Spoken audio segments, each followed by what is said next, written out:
จะช่วยได้เอื้อมมือไปช่วยก็ได้ลงไปเราว่ายน้ำเป็นเราไปช่วยเขาได้แต่เด็กคนนั้นไม่เกี่ยวกับเราเลยมันไม่เกี่ยวไม่ใช่ลูกของเราไม่ใช่อะไรสักอย่างเลย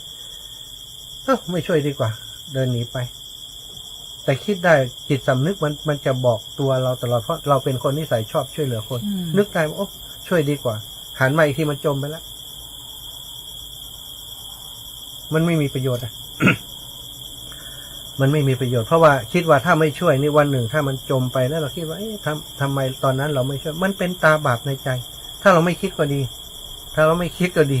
แต่เราไม่คิดเรามันรู้ถ้าไม่รู้ถ้าคนเดินผ่านมันไม่เห็นก็ไม่เป็นไรหรือว่าถ้าเห็นแต่ว่าไม่สามารถจะช่วยได้เขาเห็นแต่เขาช่วยไม่ได้เขากลัวจมน้ำเขาว่ายน้ำไม่เป็นเขาไม่เสียสละพอที่จะช่วยถ้าคนนั้นก็ไม่เป็นไรแต่เรานี่มันเป็นคนที่รู้ว่าช่วยได้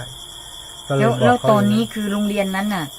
ก็ยังอยู่แล้วก็มีครูกี่ท่านครับอาจารย์ตอนนี้ได้เมื่อกลางวันเนี้ย1 คนเขาบล็อกอาตมามาคือคิดว่าบล็อกเพราะว่าพอเด็กจะย้ายมาโรงเรียนนี้เขาบอกว่าโรงเรียนนี้มันจะยุบอยู่แล้วโรงเรียนขนาดเล็กอะไรเงี้ยมันมีคำสั่งมันมีคนที่ไปสะกิดบอกเด็กแล้วก็เด็กมาบอกเราเขาก็เลยไปอยู่โรงเรียนอื่นเด็กจะมาเลือกลงแล้วเขาก็สะกิดแต่ตอนนี้มีเด็กมาวันเนี้ยดีใจมากมีคุณครูเขาแจ้งมาว่าได้คุณครูเพิ่มอีกคนเป็นเท่าไหร่คะทีนี้ตอนนี้ก็ครูจริงมี2ครูจริง2แต่อัตราจ้างที่อาตมาจ้างนี่ก็คือ3 คนจ้างอยู่จ้างเดือนละ7,000 โดยที่เป็นเงินพระอาจารย์เป็นเงินอาตมาเป็นเงินที่อาตมาหาที่หาช่วยโรงเรียนอันนี้ก็จะไปซ่อมอาคารเพราะว่าอาคารเพดานข้างบนมันเป็นไม้และแนงมันเป็นไม้ไม่ใช่แบบปัจจุบันเนาะอาคารรุ่นเก่าเป็นไม้แล้วมันคนสมัยก่อนเขาเอาไม้ไม่ดีใส่ไม้ยางไม่อะไรเนี่ยปลวกมันไปกินแล้วมันร่วงเป็นจุดก็แก้ไขไปแล้วพอสมควรแล้วก็ตอนนี้ผนังที่มันเป็นไม้เนี่ยมันตีผนัง2 ชั้นเนาะปลวกมันเข้าไปเล่นหมดก็จะเอาไปซ่อมไปอัดเรื่องปลวกแล้วก็ไปซ่อมอาคารเที่ยวนี้นะค่ะอาจารย์ไปซ่อมเรื่องอาคารแล้วเด็กมีเท่าไหร่คะตอนเนี้ยเด็กตอนนี้เพิ่มขึ้นน่าจะขึ้นถึง30ละคือเด็กมันไม่เสถียรนะบางทีเขาทำงานในกรุงเทพกรุงไทยเขากลับมาบ้านลูกเขาก็ได้เรียนนั้นเด็กกรุงเทพบางทีเขาไปทำงานโรงงานเขาสภาพเศรษฐกิจไม่ดีเขาก็กลับมาบ้านก็ยังมีพื้นที่ให้เขาอยู่บอกคุณครูอย่างนั้นพวกเขาอนุญาตก็คือเขาบอกว่าดีแล้วหนูก็คิดว่าถ้าพี่ไม่ทำอย่างนี้พี่ก็คงไม่มีความสุขเขารู้จิตใจแล้วมีเขาส่งผู้บริหารมาไหมคะผู้บริหารไม่มีอันนี้คนที่มาอยู่คือรักษาการครูรักษาการแต่โชคดียังไงไม่รู้รักษาการคนนี้เนี่ยพอเขาเข้าใจอาตมาแล้วก็เขาดูบริบทต่างๆแล้วทีแรกเขาก็ฟังคนอื่นเขาจะไม่ค่อยตั้งใจทำมันโชคดียังไงไม่รู้พอคือปีทุกปีเนี่ยอาตมาหาเงินให้อาตมาเป็นคนปิดทองหลังพระโดยที่เอาให้เข้าไปแล้วไม่ขออะไรสักอย่างแม้กระทั่งคำขอบคุณสักคำก็ไม่เคยขอซึ่งมันมีกรณีหลายอย่างมากที่เกิดปัญหานี่ก็คือคนที่เป็นรักษาการอยู่เก่าก่อนแล้วเนี่ยเขาพลาดแล้วเขาไม่ยอมรับความจริงเขาจะทำให้โรงเรียนเขาจะเป็นคนทำเรื่องให้โรงเรียนไปรวมพอเราไปไล่เขาก็เหมือนกับว่าเขาไม่ค่อยพอใจเขาก็เลยไม่สนองเท่าไหร่แต่เขาก็อยู่แบบนั้นอยู่แบบนั้นเราช่วยเขาก็ยังไม่ขอบคุณทีนี้ไม่ขอบคุณก็ยังมีปัญหากับเด็กที่ไปใหม่เนี่ยเขาก็ครอบอีกว่าอย่าฟังเขาเป็นคนอยากได้หน้าได้ตาแล้วไม่รู้แหละเขาก็พูดใส่ความเราไปเรื่อยเลยครั้งสุดท้ายที่หาเงินให้ปีก่อน ตั้งใจว่าพอละให้เขาดำเนินการกันเองเพราะบางทีเนี่ยถ้าเราทำคือให้แต่ว่าสังคมไม่มีจิตสำนึกเพราะเราเนี่ยไม่ใช่เงินของเราคนเดียวใช่ไหมญาติโยมเขาให้มาเขาน่าจะมีสำนึกแล้วก็มาขอบคุณบ้างมันจะผ่านไปถึงญาติโยมมันจะเป็นความรู้สึกที่ดีไม่ใช่ว่าไม่มีคุณค่าก็เลยบอกว่าไม่ต้องมานะเดี๋ยวจะให้ผู้ปกครองมารับแล้วก็ เดี๋ยวอีกสัก 4-5 วันเดี๋ยวค่อยตัดสินใจ คือตอนนั้นตัดสินใจหยุดแล้วแต่เป็นคนที่ว่ารอก่อน ค่ะ บอกว่าอีกวันที่10จะตัดสินใจอีกทีว่าจะช่วยต่อหรือว่าพอแค่นี้ ค่ะ อีก2 วันรักษาการคนนี้โทรมาก็บอกว่าหนูจะสู้ต่อหลวงพ่อหนูจะสู้ต่อหนูคิดว่าจะสู้อยู่กับหลวงพ่อตรงนี้แหละ จะทำให้โรงเรียนเจริญพอวันนั้นที่เขารับปากเขาเปลี่ยนหมดเลย วันนี้ซ่อมอะไรถ้าทำเก่งมากเด็กคนนี้เก่งมากพัฒนาโรงเรียนวิชาการก็ดีแล้วกิจกรรมทุกอย่างไม่พลาดสักอย่างเลยลูกเสือก็ทำกีฬาก็ทำบางโรงเรียนเขาไม่ทำแล้วนี่ทำหมดเลยทำทุกอย่างห้องน้ำอะไรต่างๆไปทำสีเองไปอะไรเองทาสีโรงเรียนทำจุดเช็คอินอะไรทำเองหมดก็ชื่นใจว่าบางทีเราอดทนเอานิดนึงเมื่อทุกอย่างมันพร้อมมันก็จะเห็นที่มันผลิดอกออกผลเลยเนาะบางทีเราใจร้อนก็ไม่ได้เป็นคนที่จะตัดสินใจก็รอหน่อยหนึ่งค่อยตัดสินใจตอนนี้เข้าที่เข้าทางแล้ววันนี้ดีใจที่ได้ครูมาเพิ่มอีกคนครูที่เขตเขาส่งไปให้ก็มีครูจริง2 คนละเท่ากับว่าเด็กที่เราจ้าง3 คนเนี่ยถ้าวันไหนที่เขาสอบได้เราก็ไม่จ้างเพิ่มก็ได้คือไม่อยากให้ปลดเขาออกอะไรนะสงสารช่วยกันไปก่อนช่วยเขาบอกอย่างนั้นว่าถ้าช่วยไปก่อนนี่ก็เป็นเรื่องของโรงเรียนที่นี้วกมาถึงเรื่องของสถานีวิทยุถ้าไม่มีสถานีวิทยุคลื่นสีขาวไม่มีครูบาอาจารย์ช่วยอาตมาไม่มีวันนี้แล้วพระอาจารย์บวชได้กี่ปีแล้วคะกี่พรรษาปีนี้ปีที่5พรรษาที่5ความจริงนี้ก็เดินธุดงค์ไม่ได้ต้องทำเรื่องทำใบขออนุญาตจากครูบาอาจารย์ทีนี้ครูบาอาจารย์ท่านรู้ว่าเราเรียนทำ4 ประโยคแล้วเราเคยบวชมาก่อนปีแรกท่านให้เอาพระที่อาวุโสเดินด้วยปีหนึ่งก็ผ่านมาตรฐานท่านก็ให้คะแนนผ่านท่านก็อนุญาตแต่ปัจจุบันนี้ก็ทำงานเผยแผ่ก็ทำงานรับใช้จังหวัดอยู่แล้วรับใช้จังหวัดรับใช้ก็เป็นบุญเนี่ยอย่างวันนี้มันเป็นเรื่องแปลกนะเดินผ่านไปแล้วก็ดื่มน้ำเย็นไปแล้วแต่ทีนี้ว่าวันนี้ยังไม่ได้กาแฟเลยกลัวปวดหัวแวะหน่อย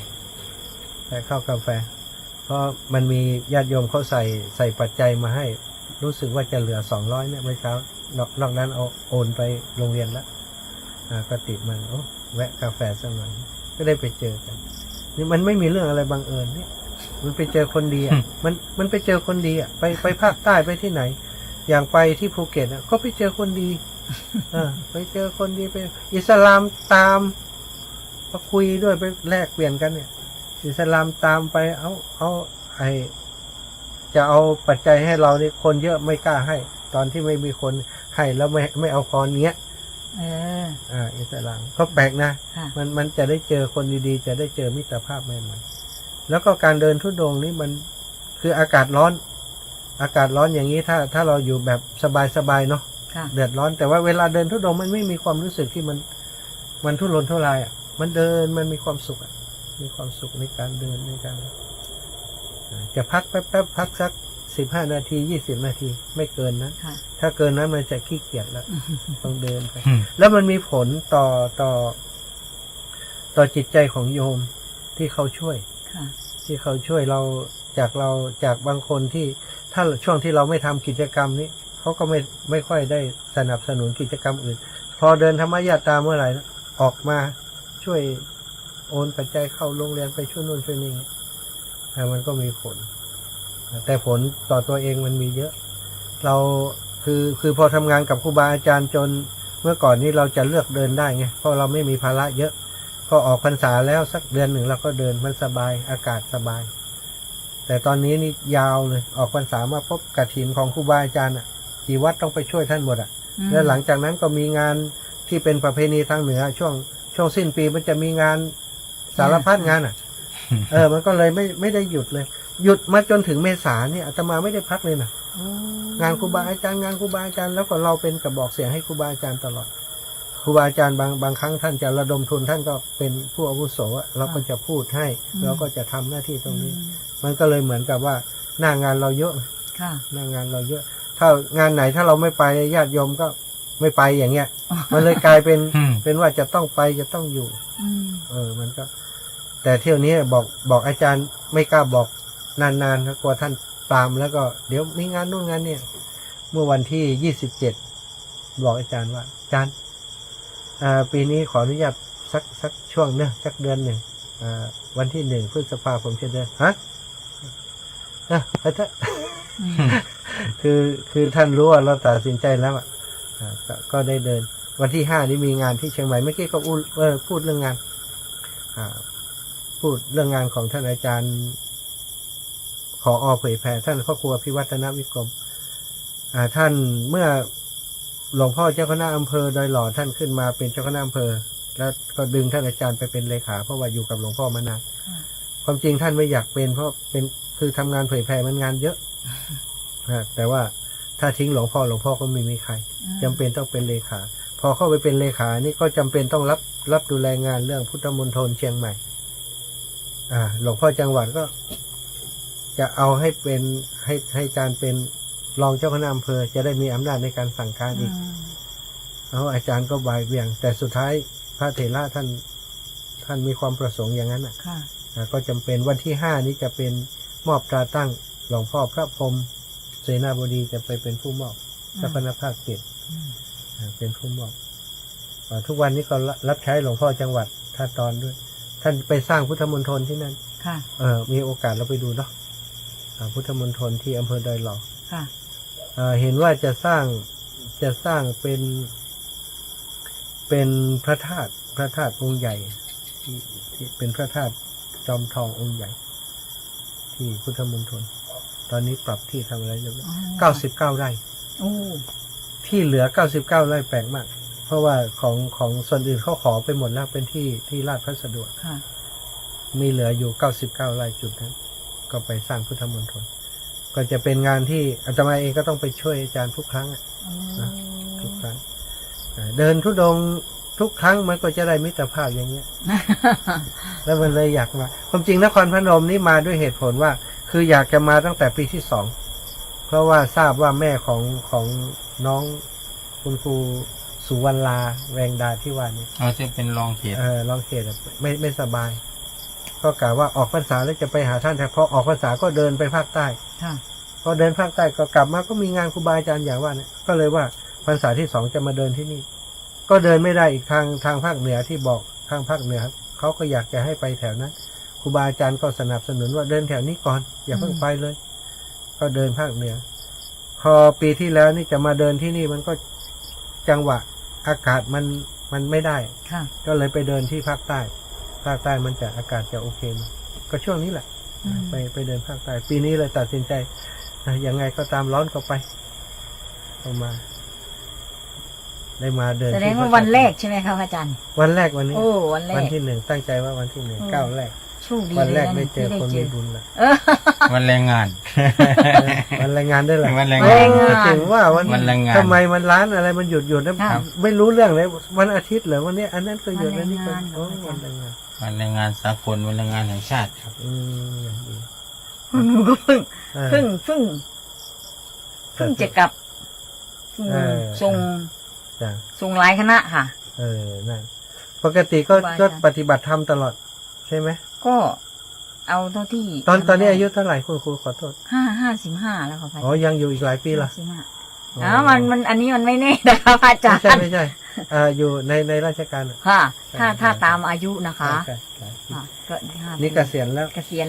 เพื่อนเกษียณก่อนญาติโยมเนี่ยได้เจอสหายธรรมเนอะได้เจอสหายธรรมมีอายุเท่ากันคุณครูที่นั่งสนทนากันอยู่นี่รับสายโยมแม่สุกันทาว่าอย่างไรพี่น้อยทุกลูกอยู่อันพระธาตุพนมตอนนี้ฟังอยู่ก่อสถานีวิทยุออกอยู่ก่อ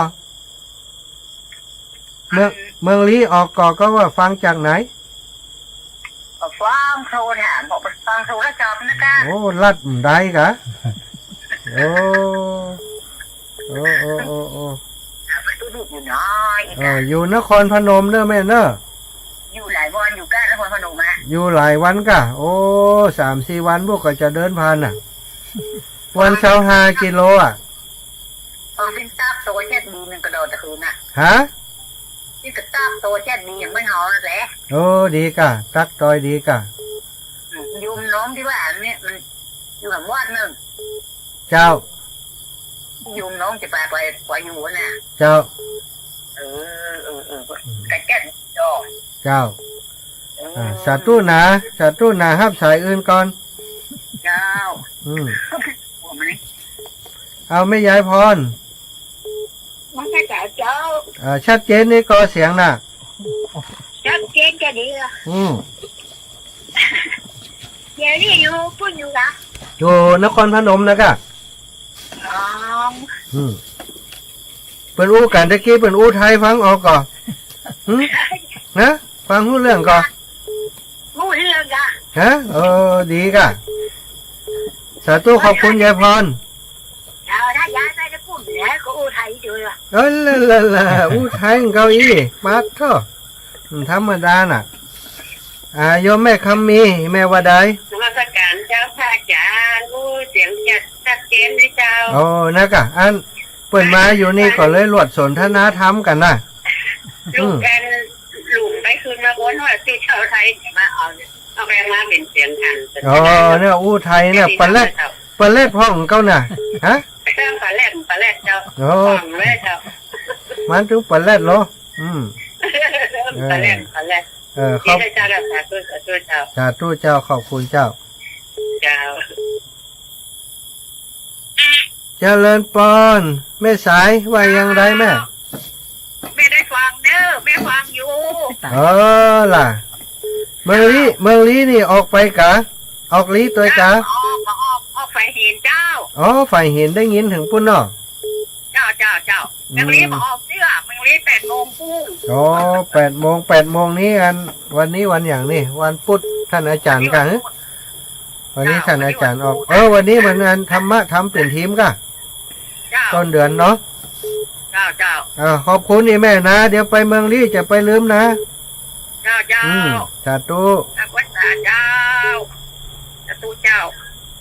นี่ลีละพูนทางนี้เจริญพรแม่น้อยบัวไข่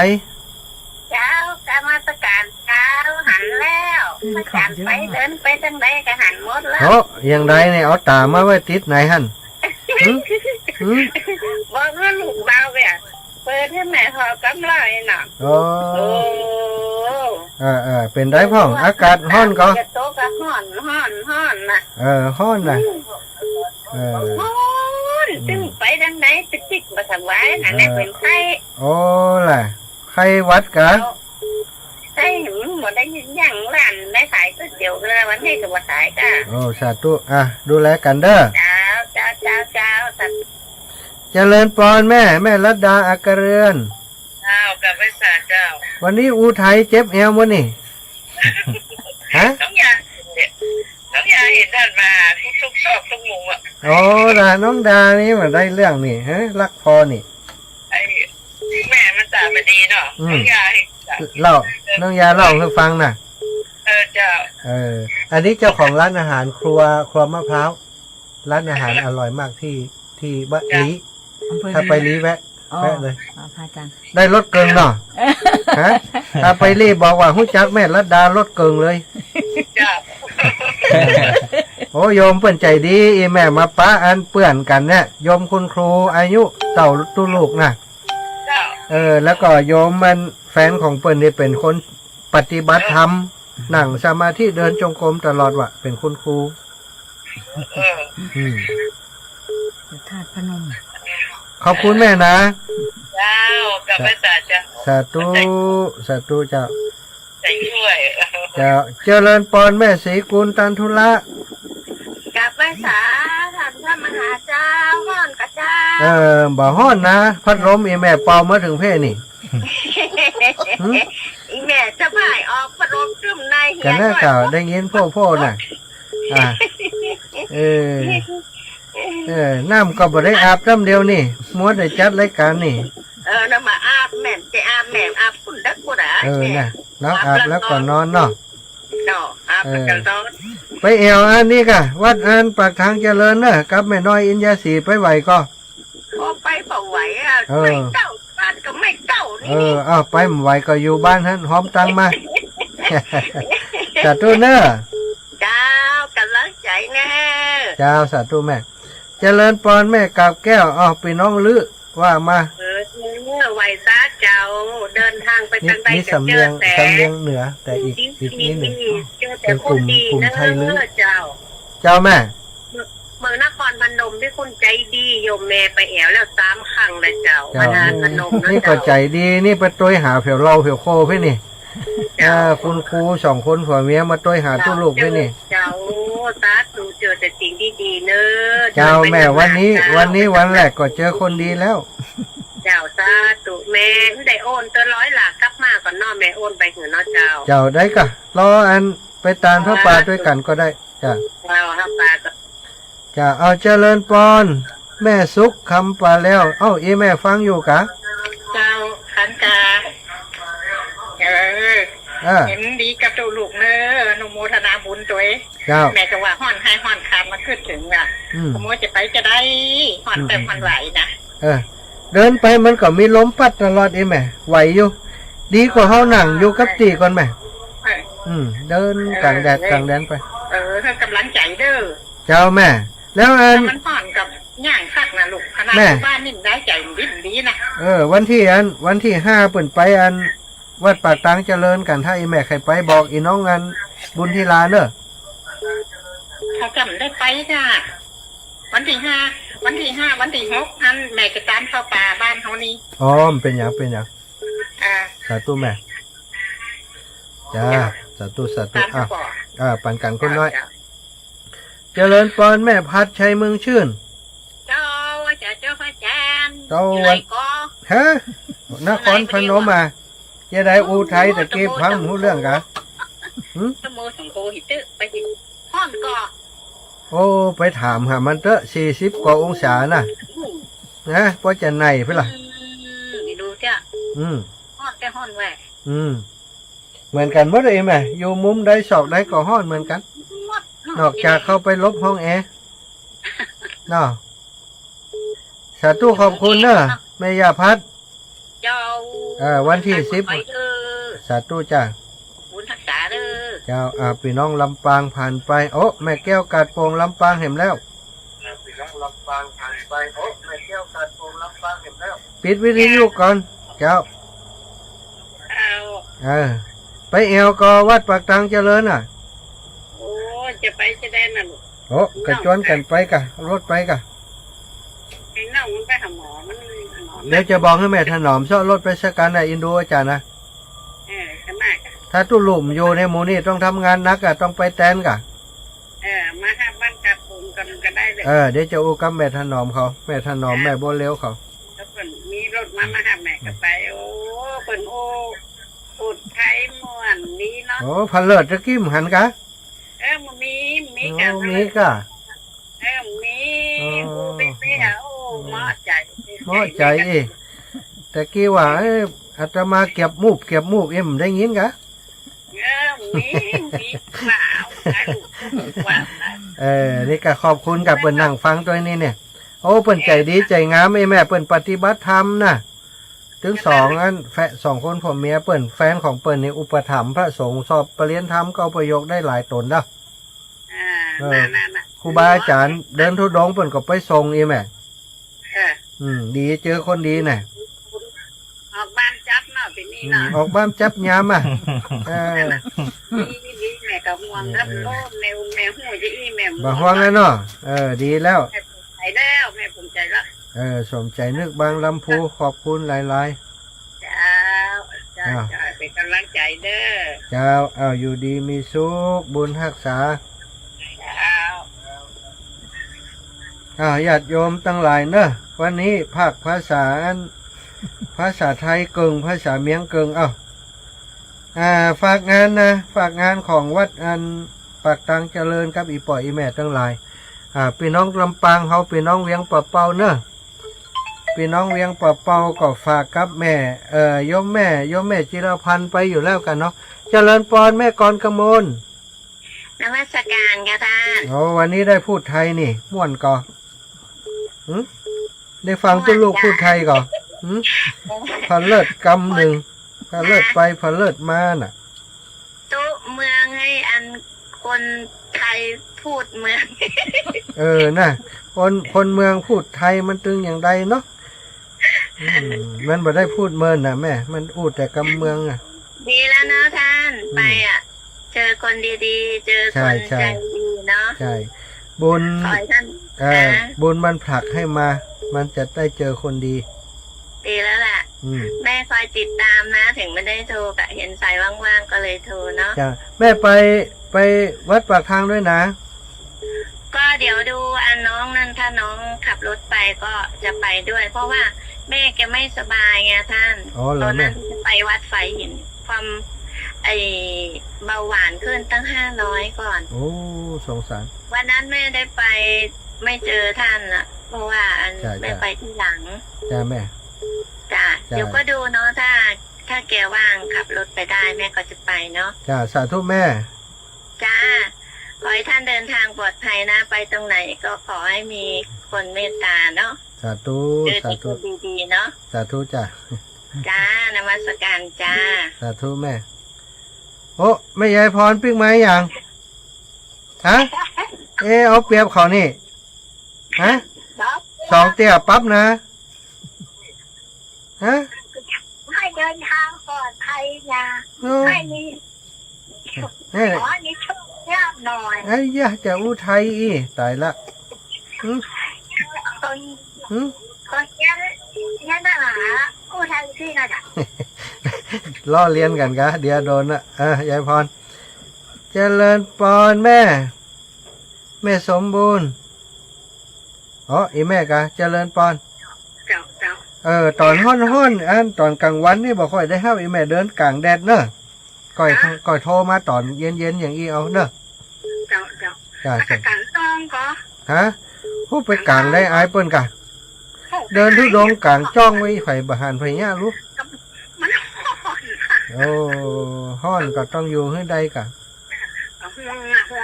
อ่ะ จ้าแม่เดี๋ยวครับสายเจ๊ก็มีอย่างมู้นี่ เดี๋ยวเราใส่รองเท้ากูว่า ใส่กับบ่ใส่ก็ตายมันก็ซุกหมดกะ กันนั่นเนาะ ไปขำมันอย่างล้ำเหลือเจริญปอนเจว่าใด กับแม่สาเข้าถ้ำนะฮะ ครับผม โอ้เดินทางไปปลอดภัยเด้อ โอ้นึกว่าสัญญาณบ่ดี โอเคเนาะ โอ้เข้าสัตว์สุขภาพดีๆเด้อ ขอบคุณเจมากเลย ครับกับแม่สาครับ ก็สัญญาณดีๆก่อนแล้วกันนะ ครับกับแม่สาครับ เอาขอบคุณเจเจเจนี้เป็นช่างเทคนิคของสถานีสถาถ้ามีเจก็จบข่าวในราชสำนักนะมีไผได้จัดรายการสักคนอ่ะเจริญปอนแม่ ท่านอาจารย์ เจ้าแม่ว่าใด ทีนี้ท่านอยู่ในไหนเจ้า อยู่นครพนมกะอยู่อำเภอ วัดอันยังเจ้า ฮะ อำเภ อยู่ วัด อยู่วัดอันยังเจ้า มันฮะตูบนี่เขาเขียนชื่อติดอะ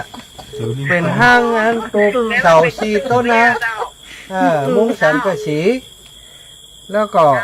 อันมีบะเขียส้มแห้งอยู่รอบนี่เปิ้นอันเป็นสวน เกิดส้มอยู่เนาะ เป็นสวนล่างเปิ้นอันเอาผลผลิตออกแล้วมันไม่ไผอยู่ไหม เจ้า สาธุเนอะ เจ้าเดินท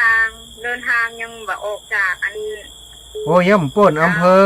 พระธาตุพนมจ้ะมันไกลอยู่ลูกก่อนจะถึงอำเภอเมืองอะ เจ้า วันนี้เดินปอแปดเดินปอแปดได้10 กว่าโล เจ้า อายเปิ้น ทดสอบไปเรื่อยๆ ใช่ ระยะ ปก ทา ติ งอ่ะ ใช่ปกติ15ก่อน25ก่อนนะ เจ้า เจริญปอนแม่พี่น้องแม่ออนใต้ มันฉันก็แรงอยู่ยังเจ้า อ้าวฮะไว้ได้ฉันอย่างนี้อย่าเอาอย่างไม่ฉันเนาะฮะโอ้แกงผักกาดมาส่งไปถามยังมาถามกินข้าวแรงแล้วยังนี่กะไข่บุ๊บเลยนะหืมไปฟังวิทยุกะตรวจเว้นหัวฟังเมื่อกับอู้เพะ ไปแอวปุ่นเด้อวัดปากดังเจริญเด้อ วันเมื่อนี้ไปทั้งบ้าน หน้ากาใจบัดแท้นะถ้าใจแท้มันถึงชอบไปครับได้อะ ถึง ใจจริงค่ะแล้วมีแบบไหนอ่ะ โอ้จะเข้าเวียงน่ะไปหยักเนี่ยกับมันน่ะไปเด้อ เจ้าถ้ามีเวลาไปจะไปเจ้า ใหญ่ลบปัดลบแป๊ดอยู่นั่นน่ะเจริญพรเนาะญาติโยมทั้งหลายเนอะอาตมาขออนุญาตฝากงานครูบาอาจารย์ที่วัดปากตางเจริญ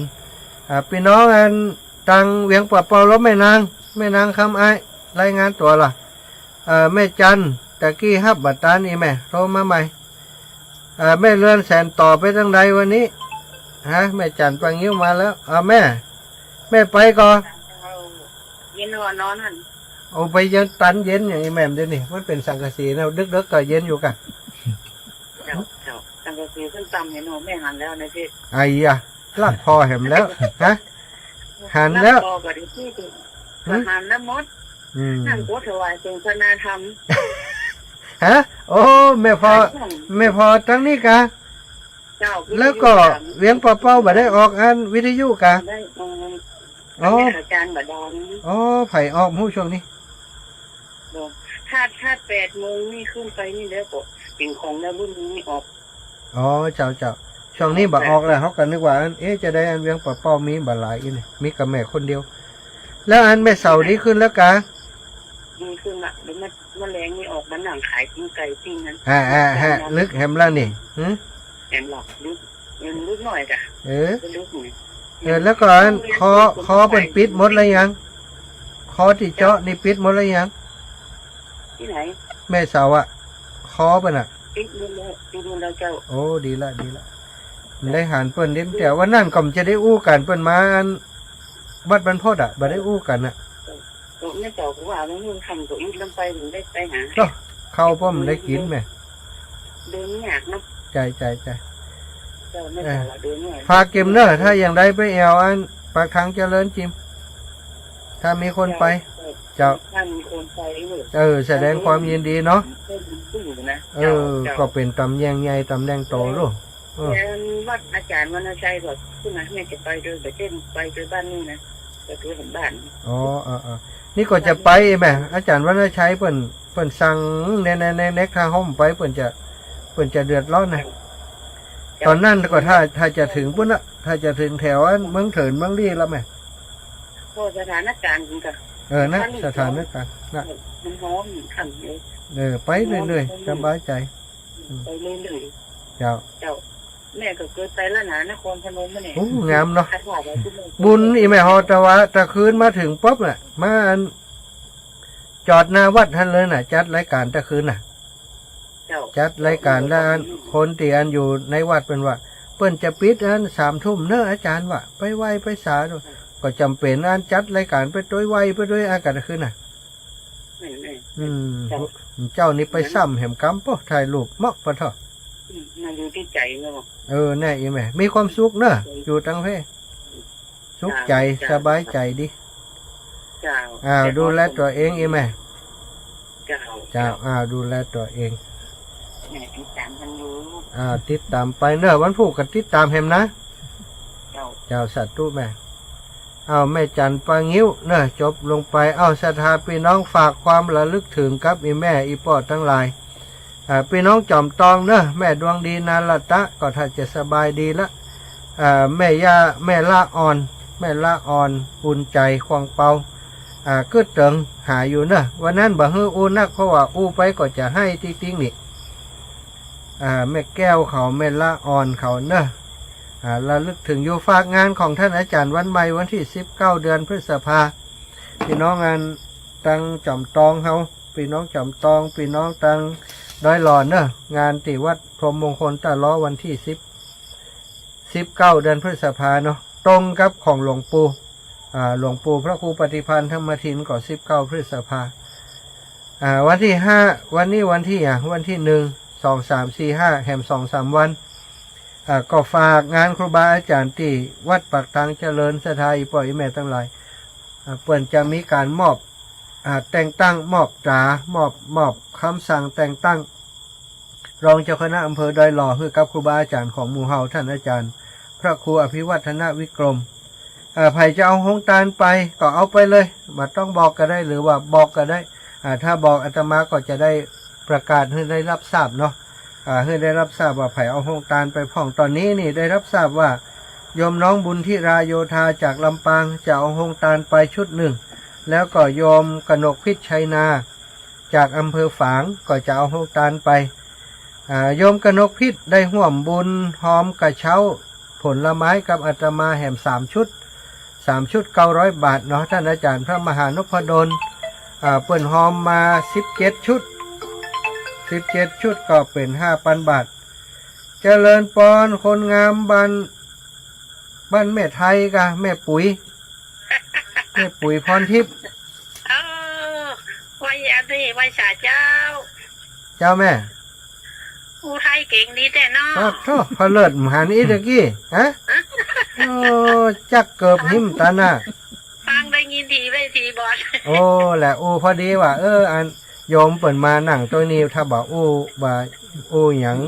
กับเปิ่นมันก็เปิ่นก็จะนั่งฟังเฮาเมืองแล้วก็เปิ่นก็บ่ฮู้เรื่องนักอีกก็เลยกับเปิ่นเล่าว่าเนี่ยอย่างถึงได้เดินทุดงอีเนาะอุทัยจัดม่วนล่ะจัดไล่ ผู้ไทยจัดม่วน กับนี่เฮาอุทัยบ่อุทัยสักชั่วโมงบ่กับนี่บ่ เจ้าต้องนี่จะฟัง หลายใดนี่มหาสมชาติอุทัยเห็นได้ยิมหุ่นเนาะปอยุงไข่หัวพะเถอะ อีป้อนะน่ะไข่หัวใช้กันมาได้เรื่องน่ะเดี๋ยวอย่าเอาข้อแตนบุ๊บละไข่หัว ก่อนนครพนม โอ้อีแม่มานานมันมาทำกิจกรรมอย่างนี้แล้วปะญาติโยมเปิ่นนั้นใจบุญก็ม่วนใจนะแม่ แต่เปิดใจดีวะ ใจดีนะตั้งเพศเปิ่นใจพระใจบุญปะตลอดทางอีแม่น้ำจะซื้อน้ำเปิ่นเอาถวายเห็นบ่ล่ะอย่างติดมานี่ก็จะไปกินกาแฟเปิ่นน่ะเปิ่นว่าร้านนี้นี่กาแฟตู้เจ้าฟรีอีว่ะได้บอมเลยกันฮะใจดีแต่ใจดีอีแม่แล้วเปิ่นนั้นเลี้ยงตู้เจ้าที่เข้าไปหันเปิ่นเลี้ยงบ่ได้แม่ถ้า2 คนนะถ้า3 คนนี่มันฟรีนักล่ำพี่แต่นานต้องรอนาน บอกอีป้อเนอะระลึกถึงนะ เจ้ามีเวลาจะไปหาอีป้อเดินทุดงปลอดภัยนะเจ้าเนอะเจ้าสาธุแม่ปีนี้อายุเท่าไหร่ก่อน69เจ้าฮะเป็นสาวอยู่กับ69อีป้อเหรอป้อได้7676ตั้งปีนกันนี่สาธุเนอะแม่เนอะเจ้าฟังถึงวันเนี่ยฟังหาถึงวันค่ะมาดีกะขอบคุณหลายๆกะเจริญปอนแม่อำพรบุญเมืองสาเจ้าแม่อินดูตากแดดเจ้าจำเป็นเนาะแม่พรเอาดีคือร้อนโคตรนั่นแม่พ่อเนาะแม่ว่าอินดูล่ำกลัวกับบลุมพุ่มปั๊มแต่แม่ไม่อินดูจะอินดูถ้ามิมลุมพุ่มปั๊มนั่นก็จะนอนอย่างไดเจ้าจำเป็นนะงานทั้งสาตัวพวกเนอเจ้าแม่ฮักกาอะไรใครฟังอิดก็อิดจ้ะเจ้าแม่พอได้พอไปให้ทำงานเพื่อสังคมก็ยังแย่แม่เนาะเจ้าเนี่ยสร้างบุญสร้างกุศลไปปั่มเป่งไปนะเอาบุญแหลกชะตังเอาบุญแหลกบุญเอาบุญแหลกกุศลสาธุนะแม่ดูแลตัวเองเนอะเจ้าสาธุท่านก็เหมือนกันเนอะดูแลตัวเองของเนอะสาธุเจ้าแม่ตากแดดแม่อินดูแล้วเป็นยังเจ้าแม่อำพรบุญหมื่นสันทรายเนอะอันนี้ก็สุขภาพบ่ค่อยดีแต่ก็พยายามโทรมาให้กำลังใจตลอดเนาะสุดท้ายอีพ่ออีแม่ตั้งหลายท่านที่โทรมาช่วงกลางวันบ่ได้รับเนอะขอสุมาอภัยโยมแม่สังเวียนโยมแม่สังเวียนแต่เจ้าทุลูกบ่ได้รับกรรมเพราะว่าตากแดดอยู่นะตากแดดแล้วก็ร้อนแล้วก็ถ้ารับโทรศัพท์เดินไปกว่ามันงามอีแม่คนเปิ่นหันว่าอย่างจะได้ทุเจ้านี้อีกเนาะฉะนั้นเวลากลางวันเนอะกลางวันบ่ต้องโทรมาก็ได้ถ้าโทรมานี่อาตมาบ่ค่อยได้รับนะถ้ารับมันก็จะบ่งามอย่างที่บอกนั้นเนาะเพราะว่าเป็นทุเจ้าถ้าจะรับโทรศัพท์ก็ต้องพักอยู่ตีห่มตีเงาบางเทื่อมันมีตีห่มเลยนะอย่างเจ้านี่คนโทรมามันบ่มีตีห่มเลยเนาะ ก็เลยบ่ได้รับโทรศัพท์กับศรัทธาเอ้าสรุปสายสำหรับศรัทธาที่โทรมาวันนี้เนอะโยมแม่อำพรบุญหมื่นแม่ปุ๋ยปอบพรหมมาแม่จันปางยิ้วแม่โยมแม่ยังมาแหมแล้วเจริญปอนแม่ไม่ย่าน มัสการเจ้าลูกโยมลูกโตเอ้ย ตู้ลูกอะไปโยมลูกอะลำแหมแล้วเจอกำโจเปิ่นอุทัยลำนะฮะ ดีใจด้วยไง นี่แม่ ดี นี่ ใจ แม่ ที่ได้ไปเจอคนดีเนี่ยลูก แม่แต่ว่าแม่อุ้ยนั่นโทรมาหาเฮาเปิ่นอุทัยม่วนนะ จบแล้วปุ๊บเฮาตันชะกรรมเปิ่นตั้งให้ก่อนน่ะเจริญปอนอาจารย์อีว่าโอ้เอาของเฮาไปแล้วเฮาสาธุเฮียกะไข้หัวกันละอ่อนครับรถเขาไข้หัวเค็ดอ่ะบัดตันอีแม่เอาเจริญปอนเฮาไปหะ แม่ดีใจที่ได้เจอคนดีลูก นั่นน่ะเฮามาอย่างเอ็น่ะกะเฮาตึ้มใจห่วงลบมาอย่างอีถึงเจอคนดีอีแม่ บุญน่ะลูกบุญที่ลูกได้ทำไง ใจบุญนั่นล่ะบุญนั่นล่ะ บุญไปเจอคนดีๆทั้งนั้นครูบาอาจารย์คนใจดีเนาะ เจ้า โอ้คนตัวมาหาถึงที่พักเนาะ นะมากับมาอยากมาแก้นะเลาะอันหิมโขงมาเปิ่นเอารถเก่งมาเปิ่นอุดชามาอยู่นะ บุญรักษาเทวดาคุ้มครองนะฮะ จ้ะ อาจารย์ทั้งสองโอ้ยดีใจตัวนั่นแหละเด้อ สาธุแม่ ใจอันพวกนี้แม่โยมแม่อู้ไอ้น้องแม่พรปวีพลจะโอนสตางค์ไปเข้าบัญชีไปก่อนเนอะ เจ้าได้ไหม โยมแม่ทำบุญวันนั้นนะ อ๋อเจ้า เจ้าก็เดี๋ยวถ้าแม่มีบุญแม่ก็คงจะได้ไปด้วยน้องบุญที่ร้านนะเจ้า เจ้าแม่มีกาเป็นตัวแทนตุลูกกรรม เจ้า สาธุแม่บุญรักษาแม่เด้อ ส่งพรปากเลยเจ้า เจ้าศรัทธาญาติโยมทั้งหลายที่บ่ได้โทรมาก่อนยังเด้อเวลาหมดเวลาแล้วศรัทธาท่านเจ้าทั้งหลายเหลือเวลาแห่งหน้าที่ไปขอลารายการเพียงเท่านี้ ขอความสุขสวัสดีจงบังเกิดมีแก่ศรัทธานาบุญท่านเจ้าทั้งหลายทุกท่านทุกคนติดตามรับฟังรายการเด้อจัตตารโอธรรมาวัฏันติอายุวันโนสุขังภะลัง